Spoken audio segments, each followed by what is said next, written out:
Hey guys, welcome back to another episode of Growth Path. Today I'm super excited to have somebody on that's going to be talking about all things social. I've got Karlyn Ankrom on, and I didn't call you Karlyn like I thought I would.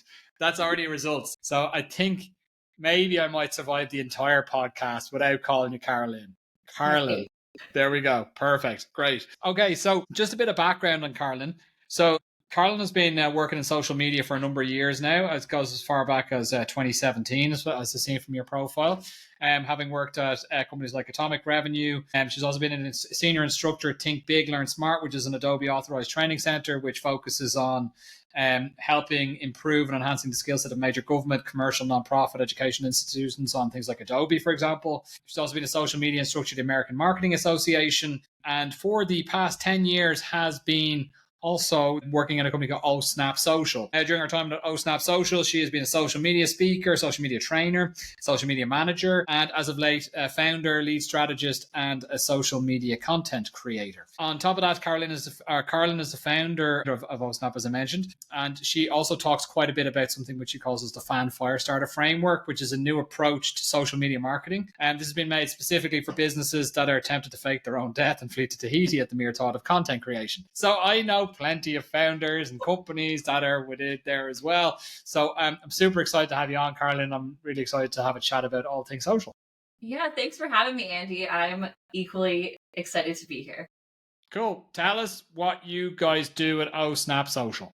Yeah, so we're a social media agency, and we walk everyone through that signature framework, as you mentioned, the Firestarter framework. I love alliteration, and when I was naming this, I was like, I didn't think about how many times I'd have to say that out loud. So it is quite a tongue twister. But really, essentially, what it is, it's our three-step framework: pulse check, strategy, and advancement that we walk all of our clients through. It's kind of like in Monopoly, do not pass go, do not collect $200. You have to do a pulse check audit first before we do anything. Why? Because if we don't know where we are starting from, how on earth are we going to know where we want to go or set a goal, a smart goal, right? That's actually attainable in the future. So that's where the strategy comes in. We really, for better or for worse, some clients I kind of have to drag kicking and screaming to be like, we have to put a goal down. It has to be something that's measurable, attainable, and we have to put a time limit on it, which sometimes actually is the hardest part, is being like, okay, when are we going to get this done by? When do you want to have this done by? Because for us, that helps us hold space to be accountable into helping them reach their goal, and it helps us keep their focus. Because I think social media, the only thing constant is change. And there's all these shiny objects, all these new trends, all these new platforms. But if your audience isn't there, is it really worth your time, energy, and effort to go there? And so I constantly talking to my clients about that. And my client the other day, we were just kind of having a chat, and she was like, I feel like this is kind of a therapy session. I was like, bring it on. Like, I'm here for it. Because it is, sometimes it's that mindset that gets in our own way. That's where the whole like flee to Tahiti aspect comes from. I know people who would rather pretend to just be off and gone than even think about planning their next social media content. But they know it's valuable still. And then the last piece is advancement. That's doing the doing. That's when we roll up our sleeves and we get to work. We create the content with them and on their behalf. So I have some clients that have been with me for 6 years. They are not as hands-on because they give me what I need. We create the content and we implement it. I have other clients who are newer and who like to be a little bit more hands-on with us, more in that partnership. And I really like working with those clients because they have skin in the game just as much as we do, and they really drive the result. And 9 times out of 10, when the client is involved in kind of getting across the finish line, we always get there. So I work with both, like the hands-off people. They're like, I just want you to do it. Here's some photos, go forth. But really what drives that success and that result is when the client is bought in to that implementation strategy piece. So, yeah. That makes sense. Yeah, I think you've mentioned something there, focus, which is super interesting as well, right? I'm going to come back to the focus thing now in a minute. I'm going to take a note of it because I also want to understand a bit more about the type of companies that you work with. Are you working with B2B companies, B2C companies? What's your focus? So on the agency side, it's all B2B. I am recently getting discovered more by B2C folks, but that's not my bread and butter. I used to work for an e-commerce jewelry company. So if it's like around like, I'm going to call them like makers, like jewelry makers, I know what you mean, artists. Like, those are my people because they're doing it because they just love it. And if they can make a living doing something that they love, because the other side of who I am as a human, right? We're all very layered. Is I teach dance part-time, and I love teaching dance. And that's kind of my hobby turned passion, but also just contributing to my community. So if I can help those people, so we don't take a ton of those. They have to be very much in alignment with who we are and what we do, but mostly B2B and the agency side. And recently, in the last quarter of the year, we've been focusing on authors. I've worked with over 40 authors in my career. And what I've found is where the success lies with these authors, no matter where they are on their authorship, whether they're writing their book, launching their book, in the middle of launching their book, or they're at the other side where it's launched and it's kind of like, now what? We help them from a coaching consulting perspective. And so in the top of the year, we're going to be diving into our own program to help authors, subject matter expert type of authors, whether it's a brain scientist or a holistic healer or a lawyer, those types of folks are who we're helping on that side of the business. So agency running over here, group program, and me teaching, which is what I really love to do, over on the other side. Yep. Got it. Okay, so let's focus on the agency side, right? So you've mentioned focus, right? So the agency side is all B2B companies. Yep. And what I've seen is, because I also focus on B2B, right? B2B is my bread and butter. No pun intended with the BB bit. But anyway, the thing that I notice is that people that are in B2B, like you get somebody come to you, right? And be like, oh, we need to be doing TikTok. I'm like, definitely don't need to be doing TikTok. TikTok's a terrible idea. That's an absolutely horrific idea. Why would you like, what's the plan? You maybe do 2 videos and then you're like, oh shit, this is awful. Why are we doing this? It's not driving anything, and then you end up doing something for a couple of weeks. Then you're like, oh, this sucks. Then we're not going to do it anymore. And you end up with a profile on TikTok that either you have to delete, and you've had people, marketing team, chasing their tails on it. Like how, so what's your experience with this? Because I see this all the time, and I'm just the type of guy, like I've been in marketing long enough. I've been in senior positions long enough where I'm like, I'm definitely not doing that. It's a terrible idea. No, thank you. But you've got so many marketers that still, the CEOs come to them and say, we need to do TikTok. Let's quickly do TikTok. And while we're at it, let's throw Snapchat in as well, like how do you like, as you mentioned, like how do you come up with the strategy? Like how do you create that focus for companies in terms of where they should be focused? I think it always starts with this question: what does success look like on social media for you, for your brand? And that's really where I start to unpack whether or not they're into shiny objects. Like, I want to get to 10,000 followers. Cool. Why? Are all 10,000 followers, are you also gathering their email addresses? Are you also asking them to buy something, download something, book a call? Because honestly, 10,000 followers means zilch in my world, unless there's something else on the other side of that connection. And I will say, people forget social media is all about connection and relationship building. It's a tough sale on social. It really is. Especially if they don't know you from Adam. There's so much noise. So asking, what does success look like for you? Getting that answer and then asking why. I think a lot of us in the marketing world don't ask the why. And sometimes the person sitting at the table like kind of stares at you blankly and like slow blinks at that question because they hadn't thought about it for themselves. They don't know. Hear all the chatter from everywhere else. Yeah. I'm like, but that doesn't matter to your business or brand. So like, just because this competitor over here is saying this is what they're going after doesn't mean that that's something that you need to be going after. And when I like point that out, they're like, I feel called out, but also thank you. Yeah, I agree with that. Yeah, like, and it's like it's like the way that I would normally run it from a social media perspective for B2B brands would be very much like, okay, where is your audience? And most of the time, start with LinkedIn. Like, start with the largest. Like the largest network of people, like working network, or what you call it, professional network. That's the word I was looking for. Network of professionals in the world. Start with LinkedIn. And do that really, really, really well. Exactly. Before you're like getting scattered. Exactly. Do you see a lot of B2B brands like going after or do you see a lot of B2B brands going after the likes of TikTok and Instagram, etc., and being super like A, embarrassing, second, or B, like not really getting anything from it? I think it depends. And what I've seen is a lot of them don't know how to do it well unless you're like a super, super big brand like Coke, Pepsi, one of those, right? They're known in the world. If they're just a normal, that's a consumer, right? Like consumer brands crush it. Yeah. B2B brands, you have to be really smart on how you do it. Being that I train government people, which is very dry in a lot of ways. No, get out of here. I don't believe that for a moment. I know.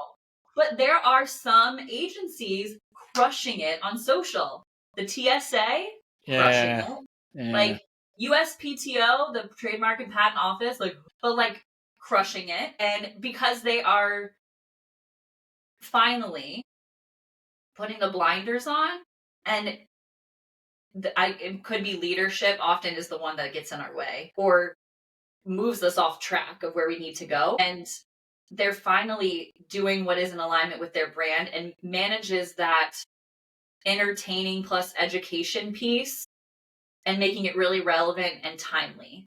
And that's where I think B2B has a lot of things to learn, is how do you kind of converge all of those things, it being timely of what everyone's talking about in society, it being educating on what that you do, and being it entertaining, because people don't go to social media to like learn things truly. No. Yeah, They're I there agree with to that. feel seen, feel heard, feel something, right? Yeah. And to connect. Yeah. And if you Yeah. lead with that, especially on platforms like LinkedIn, if your CEO, if your, vice presidents, your principals, your CMOs aren't actively sharing the stuff on your company page to their network, you're missing a huge opportunity. Because Yeah. people And do then business with other people, right? let's talk about that for a sec, because I'm seeing like sharing company content. I'm seeing like LinkedIn are being, who knows what's going on with the LinkedIn algorithm Yeah, no one nowadays. knows. It's all over the place. I've got my theory. My theory is that they want you to spend more money with content creator ads, hence why they've like chop the legs out underneath of all content creators unless they're putting money behind it, where your impression share's gone down. There's also things like sharing company stuff as well. The company thing, I think, generally is not getting as many impressions or eyeballs as it used to, even when you sponsor it, because they want to push people down this content creator route. Yes. I think it's all roads lead back to this content creator route, and they want individuals to be the brands rather than the brands being the brands. Yeah. That's my take on it. I think something that I've seen work at the moment, be interested to hear your POV on this, is taking stuff that we would normally share on a company level, but actually giving it to the CEO and sponsoring the CEO's post, but also making it a bit more personable than you would on a company page. Yeah. I love that. I haven't seen a ton of that, but I'm going to keep an eye out. But I think a lot of, at least what I'm seeing, is marketers not asking the question of how do we get more eyeballs, and the CEO, depending on it's totally dependent on the CEO, because what you could run the risk is the CEO, someone's writing their content for them, and then when someone meets the CEO, it's not at all who they actually are. Yeah, you need to have the CEO involved. I think it's unlikely. Yeah, you need, so it's unlikely to have, my experience with it is unlikely to have the CEO actually write the content themselves, because they just won't have the time, but they'll probably rewrite it themselves. Yeah. And well, I'm wondering too, what are your thoughts around AI use case around this? I don't hate it, to be honest with you. AI generally for me is like, I've tried. So being very honest with you, I was very, very active on LinkedIn for a long time. And as of late, because I've been so busy and I'm now CEO of a company and CMO of a number of different companies, it's like, I'm just so busy that I just don't even have the bandwidth or brain space to really like stay on top of my LinkedIn game. It's struggled as of late a little bit. And I have sort of considered going in the AI route. I haven't tried it yet, but I think AI is you can use it to give you the basis for a post, right? And then it's the same with everything that you do with AI. Like you tell it, okay, I want to do a social post on X, Y, and Z. Yeah. And I want it to be sounding like my previous posts. This is a great thing about ChatGPT. Like you could literally. That's what I was like thinking. Like this would be a good use case, because if you already know what if you could feed ChatGPT like a blog post that you know for certain the CEO wrote themselves, or a case study or something, like a presentation, a talk, a book, a white paper. If you could just feed that, it's already out in the public, so like you're not feeding it anything like that isn't already out there. But just gathering the voice and tone just from that. Yeah, It won't, but absolutely. help. Absolutely. I fully agree with that. What I've found is what we're seeing is at one particular company at the moment, a company I've been working with for a number of years, is I have a marketer on the team there that's a content specialist, right? And so she writes all of the content, or she writes all of the LinkedIn content for the senior leadership. Now, she sits down for a couple of hours every week and just bashes out a load of posts, right? It's a mix of like sort of, how would I put it, like employee branding or employer branding type of stuff, which is all about like nice stories around what's happening internally at the company, but also sharing some pictures, some videos of stuff that's happening behind the scenes, which gets really great traction, actually. Absolutely. And that's given a crossover to Patrick, who's the CEO, and Patrick then posts on his LinkedIn, right? But Johanna is the person that's doing it. She's running it all. I should probably be careful with saying this. Probably need to cut this out. Shit. Patrick writes all the content himself, and then so we take all of the content and we push it out. It works really, really nicely. That workflow works really nicely. But actually, come to think about it, on the AI front, this is actually not a bad idea to sort of, make life a lot easier when you're sitting down trying to scratch your head a little bit, being like, oh Jesus, I just don't have the will to write some content. Because you said sometimes like writing content comes pretty easy, but a lot of the time writing content is like pulling teeth. Yeah. I like am constantly with that with my clients. I'm like, okay. And so I use AI for 3 things, right? Inspiration, as you mentioned, just like ideation, speed, just to like make things faster in terms of like sourcing national days is like the bane of my freaking existence. And yet clients are like, what national day should we do? I'm like, we don't need to do any, but we could pick 1 or 2. And so I asked AI, can you pull some for me? And then for repurposing, which is exactly what you mentioned, like taking something else, a top performing post that you already know is like crushing it, and asking AI, hey, could you write this in a different way, and make it relevant to this angle? And it at least gives you that kickstart that you need to kind of keep it moving forward. 100%. That's a good advice. Tell me, we have a couple of minutes left. Like, we're at the end of the year. So we're at the end of 2024. We're coming into 2025. What do you see as like the biggest trends in social coming into 2025? And I hate asking that question because I was like, this is a silly question. But I think the biggest thing that I've been seeing, and it's not really a new trend to be totally transparent, it's something that's going to keep it on, and it's only going to be more valuable, is making the internet for your audience feel smaller, feel very niche, feel very community based. Why? Because right now, a lot of the algorithms, again, right now, could all change tomorrow, are about serving things to you in a very episodic format. So like on Instagram, you're scrolling, 50% of the content that you're seeing on your feed, you don't even follow half the people. So the content that you're creating, you have to keep focusing on your audience at all times. You can't let the audience fall by the wayside just because you're picking up this trend or that trend. Your audience is there, and you need to really hone in and make the internet feel smaller to them if you can. Very good point. So it's focusing on the niche, basically, right? And making sure that whatever points you're making out there, that they're going to be interesting to your niche. That's a fair point. I think people forget about that all the time because of the bright lights have gone viral. Yeah. I've had one time where I've gotten very viral, where I got like, I don't know, 500,000 views or something, or impressions on a post. It was nothing to do with like anything. Like, it didn't drive a thing. It was absolute bullshit. Like, it was. I'll tell you exactly what it was. It was a Friday night. I'd had a few beers, and I was like, I was downstairs in my house, just like emptying the dryer or something. And I was like, something that annoyed me that day about Slack, right? And I wanted there to be, what was it on Slack? I wanted there to be, no, LinkedIn. It was LinkedIn. So something that annoyed me on LinkedIn. The thing that annoyed me on LinkedIn was that you weren't able to give like the like high five emoji to people's posts. You could do clap, and you could do smiley face and all this type of stuff. And I said, like, I took a screenshot of Slack and was like, LinkedIn, learn from Slack, basically. This is killing me. Like, why can't we have the high five emoji? And it went You're limiting my viral. emotions.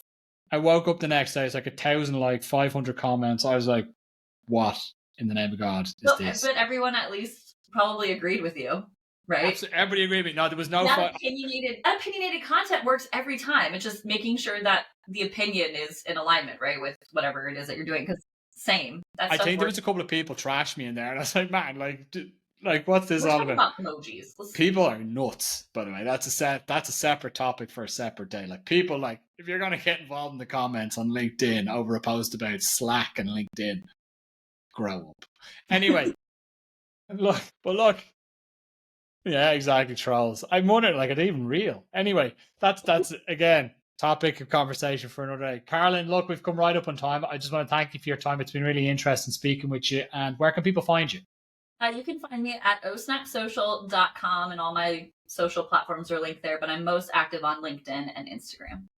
Excellent. We'll make sure to add the links in the comment or in the description of this episode. Thank you so much for your time, Karlyn. It's been really nice speaking with you. Yeah, likewise, Andy. And I didn't call you Karlyn once. So look at that. High five emoji to you. Yeah, absolutely. Absolutely. Guys, it's been another episode of Growth Path. Thanks for listening. And we'll